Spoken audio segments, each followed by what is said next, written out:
नमस्कार, मैं छत्तीसगढ़ अखबार के यूट्यूब चैनल इंडिया आजकल के स्टूडियो से सुनील कुमार। छत्तीसगढ़ हाईकोर्ट ने कल एक बहुत अच्छा आदेश दिया है अपनी तमाम जिला अदालतों को और जो एसटी एससी कोर्ट हैं उनको भी। मोटे तौर पर पूरे प्रदेश की हर अदालत के लिए यह निर्देश गया है, जो कि इसी साल अप्रैल के महीने में सुप्रीम कोर्ट के एक फैसले पर आधारित है। सुप्रीम कोर्ट ने ये कहा था कि बाल तस्करी के कोई भी मामले हों किसी भी अदालत में, उनको 6 महीने के भीतर अनिवार्य रूप से निपटाया जाए। बड़ा अच्छा आदेश था, क्योंकि बरसों तक चलते हैं मामले। जिन छोटे बच्चों की तस्करी हुई, जिनको छुड़ा के लेके आए या नहीं मिल पाए, वो मामले उन बच्चों के बालिग हो जाने तक चलते रहते हैं। सज़ा किसी को मिल नहीं पाती है। जमानत वगैरह पर छूट कर वही आरोपी जो हैं वो एक बार फिर बच्चों की तस्करी में लग जाते हैं, क्योंकि उस नेटवर्क से जुड़े हुए रहते हैं। बिहार से, यूपी से बहुत सारे लोग छत्तीसगढ़ आते हैं। यहाँ की देवार समाज की लड़कियों को, नाबालिग लड़कियों को ले जाते हैं वहाँ नचाने के लिए। वहाँ पर चलन है, ऐसा सामाजिक प्रथाएं हैं। वहाँ ऐसी नृत्य मंडली बनाकर स्टेज पर भी परफॉर्मेंस करवाए जाते हैं। निजी कार्यक्रमों में भी इन लड़कियों को नचवाया जाता है। कई मामलों में ये नाबालिग लड़कियां वहाँ के रेड लाइट एरिया में, वहाँ के वेश्यालयों में पहुँच जाती हैं। कई तरह का शोषण इनका होता है। कई बार इनको वहाँ बिना किसी भुगतान के वापस भेज दिया जाता है। 1 महीने, 2 महीने, 3 महीने के लिए माँ बाप की सहमति से लेके जाते हैं। ये भी बाल तस्करी में आता है, मैं बतला दूं आपको। माँ बाप अपने नाबालिग बच्चों को इस तरह से कमाई करने के लिए भेज नहीं सकते। अगर किसी समाज में ऐसी प्रथा चली आ रही है तो वो गैरकानूनी प्रथा है। ले जाना भी गैरकानूनी है, भेजना भी गैरकानूनी है। अभी पुलिस ने ऐसे कई बच्चियों को छुड़वा कर बिहार से यहाँ वापस लाकर छोड़ा है।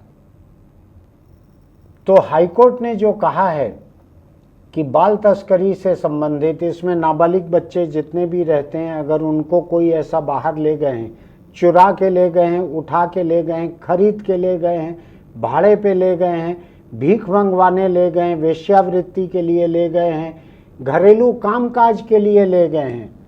मैं बतलाता हूँ आपको, मैं अपने आसपास के परिवारों में देखते रहता था। घर में छोटे बच्चे रहते हैं कोई, तो उनकी देखभाल करने के लिए छोटे बच्चियों को रख लिया जाता है।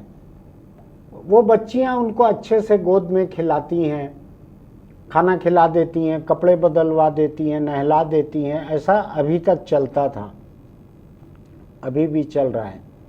लेकिन अब जागरूकता आई है कि ये गैरकानूनी है। आप नाबालिग बच्चों को किसी तरह के काम में नहीं रख सकते। लेकिन ऐसे कामों में लगाने के लिए भी इन बच्चों को यहाँ से, छत्तीसगढ़ से बाहर लेके जाते हैं। अब सुप्रीम कोर्ट के फैसले के आधार पर हाई कोर्ट ने जिला जजों को ये आदेश भेजने के साथ साथ ये कहा है 6 महीने के भीतर अगर फैसला देने के लिए ज़रूरत पड़े तो बिना रुके इसकी रोजाना सुनवाई की जाए। बाल तस्करी के मामलों की रोज सुनवाई करो। कोई लंबी लंबी तारीख देने की ज़रूरत नहीं है, जिसको लेकर लोग कहते हैं ना, तारीख पे तारीख, तारीख पे तारीख। तो बच्चों के मामले में, बाल तस्करी के मामले में ऐसा बिल्कुल नहीं होना चाहिए। और चूंकि छत्तीसगढ़ से बाल तस्करी के अधिकांश मामलों में एसटी एससी समुदाय, अनुसूचित जाति और अनुसूचित जनजाति की बच्चियां, बच्चे यही सबसे अधिक प्रभावित होते हैं। मैं भी इसको देखने की कोशिश कर रहा था। देश में सबसे संवेदनशील राज्यों में से एक गिना जाता है छत्तीसगढ़। ये एनसीआरबी के आंकड़ों के आधार पे ये विश्लेषण है। छत्तीसगढ़ के भीतर से रायगढ़, जशपुर, सरगुजा, बलरामपुर, सूरजपुर, कांकेर और बस्तर, इन जिलों से सबसे अधिक संख्या में बाहर ले जाते हैं बच्चों को।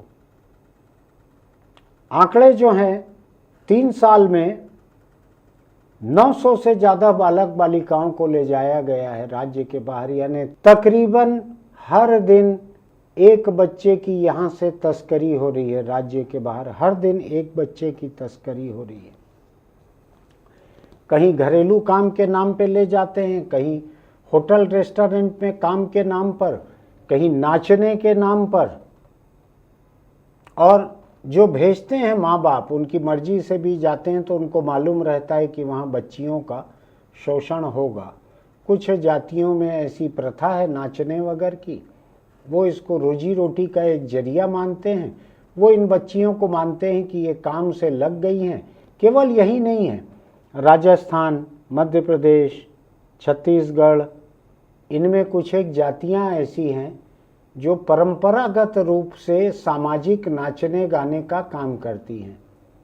उसी दौरान उनका, चूंकि आमतौर पर ये निजी समारोहों में ये होता है, उस समय जो माहौल रहता है, लोग इकट्ठे रहते हैं, मेहमान आए हुए रहते हैं, तो आप कल्पना कर सकते हैं कि नाच गाने के लिए शादियों में चाहे उज़्बेक चाहे रूसी लड़कियों को बुलाया जाता है नाच गाने के लिए। उनका भी मैं शोषण नहीं कहूँगा, वो बालिग रहती हैं, उनके साथ भी उसी तरह की बालिग हरकतों की तैयारी रहती है लोगों की। ये आंकड़े जो हैं ये चौंकाते हैं कि तकरीबन हर दिन एक बच्चे की तस्करी हो रही है यहाँ से बाहर, नाबालिग बच्चों की। इसमें अधिक संख्या जो है 14 से 17 साल के बीच की है। अब आप सोच सकते हैं 14 से 17 के बीच की लड़की को अगर बाहर ले जा रहे हैं तो वो किस किस तरह के खतरे में है।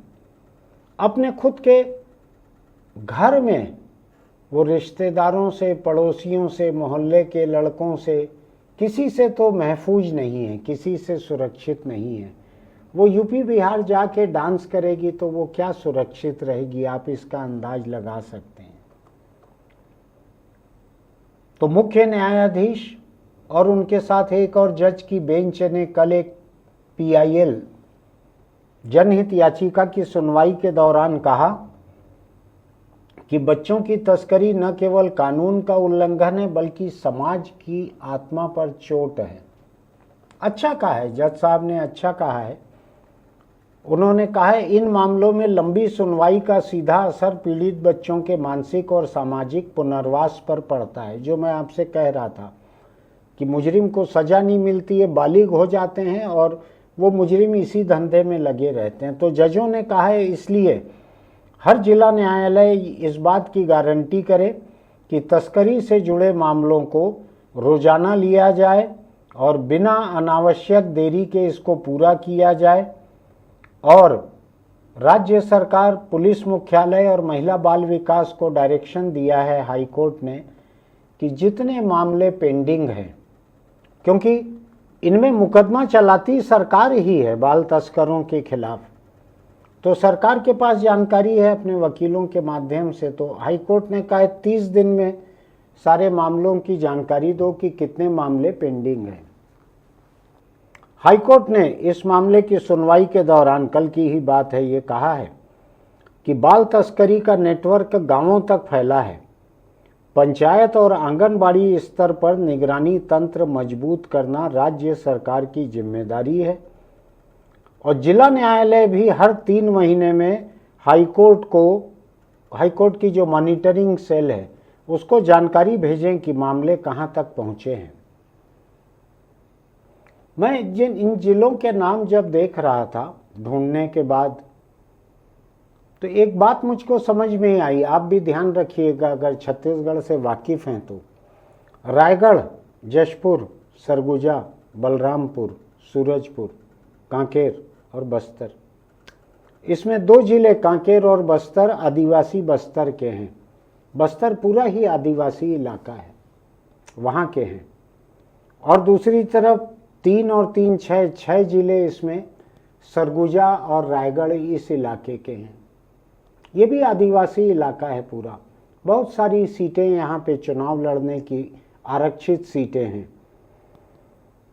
मोटे तौर पर ये हमला जो है ये आदिवासी इलाकों पर ही हो रहा है। और मैं आपको दिल्ली की अपनी निजी जानकारी बताता हूँ कि वहाँ पर बहुत सारे घरों में झारखंड से आई हुई आदिवासी लड़कियाँ, नाबालिग नहीं हैं, बच्चियाँ नहीं हैं, आदिवासी युवतियाँ घरों में काम करती हैं, प्लेसमेंट एजेंसियों के मार्फत आती हैं।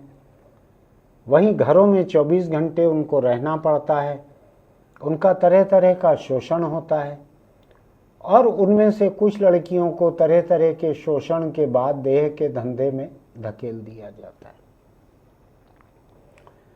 जो जिले इसमें गिनाए गए हैं, जशपुर, सरगुजा, ये पूरा इलाका जो है ये झारखंड से लगा हुआ है। उधर भी आदिवासी हैं, इधर भी आदिवासी हैं। थोड़ा फिक्र की नौबत है ये कि अधिकतर आदिवासी जिलों से इन लड़कियों को, मोटे तौर पे लड़कियां ही ज़्यादा हैं, लड़के बहुत कम हैं, इनको ले जाया जा रहा है। हर दिन एक लड़की छत्तीसगढ़ से तस्करी से बाहर ले जाई जा रही है, नाबालिग लड़की।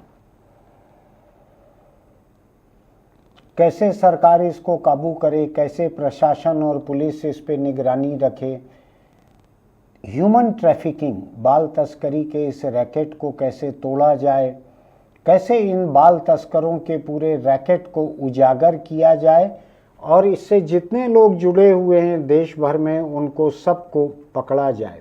मैं आपको एक और बात बताता हूँ, ये हाईकोर्ट का आदेश जो है ये तो छत्तीसगढ़ की अदालतों के लिए और यहाँ की सरकार के लिए है, लेकिन एक दूसरी चीज़ आपको शायद मालूम ना हो, मुंबई, कलकत्ता, दिल्ली और भी जो शहर हैं जहाँ रेड लाइट एरिया हैं, आपको मालूम है सबसे ज़्यादा बाल वेश्या कहाँ की हैं वहाँ पर? इन शहरों के रेड लाइट एरिया में, वेश्यालयों में सबसे ज़्यादा बाल वेश्या कहाँ की हैं पता है आपको? नेपाल और बांग्लादेश की। गरीबी बहुत है वहाँ, वहाँ से बच्चों को चुराना, उठाना, अपहरण करना, माँ बाप को पैसे दे के ले आना, झांसा दे के ले आना।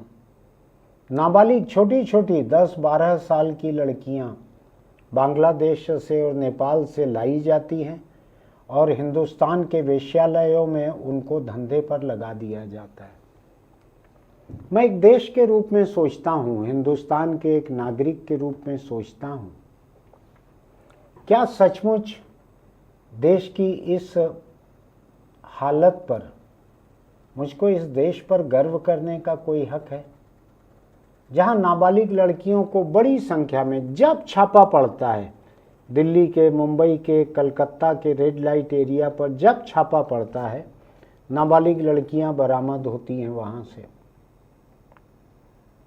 मेरे शहर छत्तीसगढ़ की राजधानी रायपुर की एक नाबालिग लड़की को उसी की माँ की सहेली यहाँ से लेके मुंबई गई थी और उसको बेच दिया था वहाँ के ब्रॉथल में, वेश्यालय में। जब छापा पड़ा वहाँ पे तो लड़की बरामद हुई। उसके बाद वहाँ के एक एनजीओ के लोगों के साथ में मुंबई की पुलिस यहाँ लेके आई रायपुर, उस लड़की के घर तक लेके गई। उस लड़की की माँ ने, जिसने अपनी सहेली के साथ इस बच्ची को भेज दिया था, मौसी के साथ घूम के आओ, शायद उसको मालूम भी था कि उसको कहाँ ले जाया जा रहा है, क्योंकि वो तो 6 महीना साल भर से मुंबई में पड़ी हुई थी और वो सहेली यहाँ आ गई थी माँ की। माँ ने कोई रिपोर्ट भी नहीं लिखाई थी। ये तो जब बरामद हुई वेश्यालय से नाबालिग बच्ची रायपुर की, उसको लेके यहाँ आए तो पता लगा घर वालों को कि ये लड़की वहाँ रेड लाइट एरिया में काम कर रही है। हो सकता है माँ को पहले से पता हो। मैं आज के प्रसंग से हट के एक बात आपको बता रहा हूँ, आपका दिल बैठ जाएगा, इसीलिए मुझको गर्व वगैरह करने की ज़्यादा इच्छा होती नहीं है। उसकी माँ ने उस लड़की को रखने से मना कर दिया कि हमारे घर के और बच्चे बिगड़ जाएंगे। खुद अपनी सहेली के साथ भेजा था जो बेच के आ गई थी। माँ ने पुलिस को रिपोर्ट तक नहीं लिखाई कि मेरी लड़की गायब है या मेरी सहेली ने उसको बेच दिया है। और जब मुंबई का एक एनजीओ और वहाँ की पुलिस उसको लेके यहाँ पर आए तो उस बच्ची की माँ ने उसको घर में रखने से मना कर दिया था। सामाजिक हकीकत बहुत कड़वी है, बताऊं मैं आपको। समाज की हालत उतनी अच्छी नहीं है जितना हम अपनी गौरवशाली संस्कृति पर गर्व करते हैं। इसमें कोई विदेशी धर्म और इसमें कोई विदेशी संस्था कुछ भी शामिल नहीं था। बल्कि दूसरी बात बताऊं मैं आपको, जिस एनजीओ ने छापा मारा था पुलिस के साथ मिलकर वेश्यालय में मुंबई के, वो एनजीओ ईसाई धर्म से मिला हुआ था। ईसाई लोगों का एनजीओ था वो। बहुत पुरानी बात हो गई, 20 साल पहले की बात हो गई। तो कोई बदनाम करने के लिए यहां लेके नहीं आए थे, उन्होंने उसका कोई प्रचार नहीं किया था। मेरी जान पहचान थी तो मुझसे संपर्क किया था, इसलिए मुझको पता लगा था। उन्होंने तो छुड़ाया था, हिंदू माँ और उसकी सहेली ने बेच दिया था, मुंबई की पुलिस ने और वहाँ की एक ईसाई एनजीओ ने उसको छुड़ाया था बच्ची को, और यहाँ लेके आए थे। लंबी कहानी है, मैं उस पर जाना नहीं चाहता। अभी हाईकोर्ट ने कहा है कि इसमें से अधिकांश बच्चियाँ जो हैं, बच्चे जो हैं, जिनको स्मगल करके बाहर ले गए हैं, ये SC ST समुदाय के हैं। मैं जिन जिलों को देख रहा हूँ, इनमें अनुसूचित जाति के लोग जो हैं कम हैं। इनमें ये सारे के सारे ज़िले जो हैं, ये पूरे आदिवासी आबादी वाले ज़िले हैं। तो सोचने की ज़रूरत है हमको कि हम अपने बच्चों को, छत्तीसगढ़ के बच्चों को कैसे बचाएं, कैसे ये मानव तस्करों को पकड़ें, कैसे इस काम को तेज़ी से करें। और मुझको ऐसा लगता है कि एक सामाजिक अध्ययन की भी ज़रूरत है कि जिन परिवारों से ये बच्चे बाहर जाते हैं, जो उनकी मर्जी से भेजते हैं, सहमति से भेजते हैं, जैसे देवार जाति के लोग यहाँ के नाच गाने में अपनी बच्चियों को भेजते हैं, कैसे उनका एक सामाजिक जागरूकता उनमें लाई जाए कि अपनी बच्चियों का ऐसा इस्तेमाल मत करो। कमाने खाने के और तरीके निकालो और मेहनत करो, कोई काम करो। बच्चियों को नाच गाने के काम में मत भेजो। वो बच्चियां वहाँ सुरक्षित नहीं रहती हैं, शोषण का शिकार होकर लौटती हैं। पैसा मेहनत का लाती भी होंगी, नहीं भी लाती होंगी। अपने बच्चियों के ऐसे कमाई पे मत पलो जहाँ उनकी देह खतरे में रहती है। मुझको लगता है कि एक ऐसी सामाजिक जागरूकता की भी ज़रूरत है। मैं नाम लेके इसलिए कह रहा हूँ कि बहुत सारी बच्चियाँ ऐसी वहाँ पर बरामद हुई हैं जिनको वापस लाया गया है और उनके परिवारों को दिया गया है। खतरा ये है, मेरी रिसर्च बतला रही है, लौट के आए हुए बच्चों में से कई लोग फिर चले जाते हैं। तो जाहिर है कि परिवार की कोई सहमति रहती होगी, परिवार पैसा पाते होंगे, काम करने भेज देते होंगे। जब सरकार की स्कूलों में पढ़ाई फ्री है, यूनिफॉर्म फ्री है, किताबें फ्री है, मिड डे मील फ्री है, सुबह का नाश्ता भी सरकार ने चालू करने की बात तो कही है, इतना सब होने के बाद लोग बच्चों को क्यों भेज रहे हैं बाहर? हर एक बच्चा चुरा के नहीं ले गए हैं, कई बच्चे इसमें से माँ बाप की सहमति और अनुमति से भी गए हैं। मुझको लगता है कि एक बड़े सामाजिक अध्ययन की ज़रूरत है। केवल पुलिस के बस का नहीं है इसको रोकना। सोच के देखिएगा, आपको लगता है कि मैंने कोई जायज़ मुद्दा उठाया है? बात लंबी हो जाती है। कोई जायज़ मुद्दा मैंने उठाया है, आपको लगता है? तो हमारे YouTube चैनल इंडिया आजकल को सब्सक्राइब कीजिएगा, लाइक कीजिएगा, नोटिफिकेशन की बटन दबाइएगा, कमेंट बॉक्स में लिखिएगा क्या किया जाना चाहिए। पूरी दुनिया में ह्यूमन ट्रैफिकिंग एक बड़ा मुद्दा है। जो सबसे गरीब इलाके रहते हैं वहाँ से सबसे अधिक ह्यूमन ट्रैफिकिंग होती है, या जो युद्ध से और गृह युद्ध से घिरे हुए इलाके रहते हैं वहाँ से ह्यूमन ट्रैफिकिंग बहुत होती है।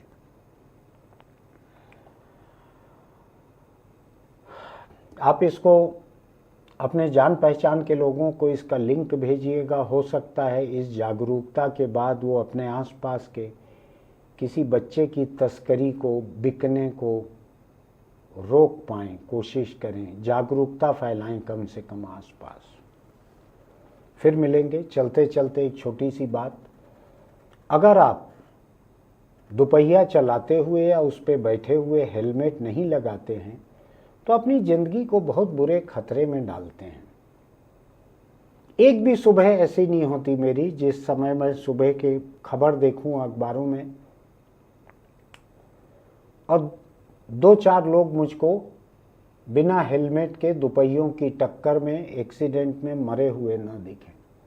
बड़ी तकलीफ़ होती है। मुझको लगता है कि मैं रोज़ अपना गला इस्तेमाल करता हूँ, कड़वी ज़ुबान में लोगों को कहता हूँ कि हेलमेट लगाया करो, लेकिन जागरूकता आ नहीं रही है। सरकार अपनी जिम्मेदारी निभा नहीं रही है।